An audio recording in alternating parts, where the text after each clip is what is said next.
Okay, a circuit with an op-amp in it. Let's apply the op-amp rules. This voltage difference is going to be 0 volts.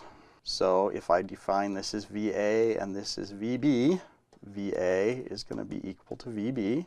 There's no current into the input terminals. This is 0 amps. This is 0 amps. Now let's take a look at the input terminals and see what happens if we apply, say, KCL here. So KCL at A says that 1 amp is entering. So if I assume positive currents are leaving the terminal, that becomes a negative 1 amp.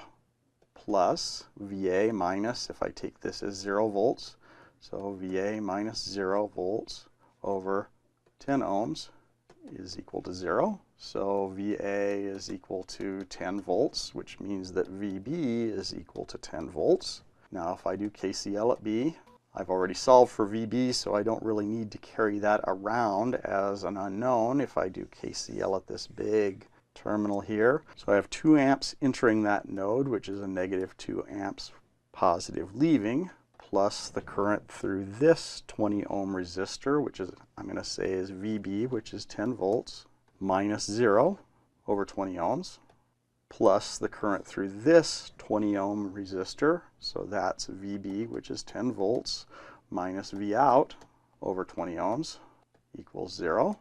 Now if I multiply through by 20, take this to the other side, I get 10 volts plus 10 volts minus V out is equal to 40 volts, or V out is equal to minus 20 volts.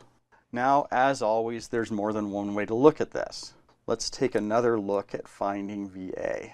If I kind of do KCL here in my head, I have 1 amp going in. Since this is 0 amps, this current source is in series with the 10 ohm resistor. That means this is 1 amp current going this way through this resistor. If that's 1 amp, then by Ohm's law, that voltage is going to be 10 volts.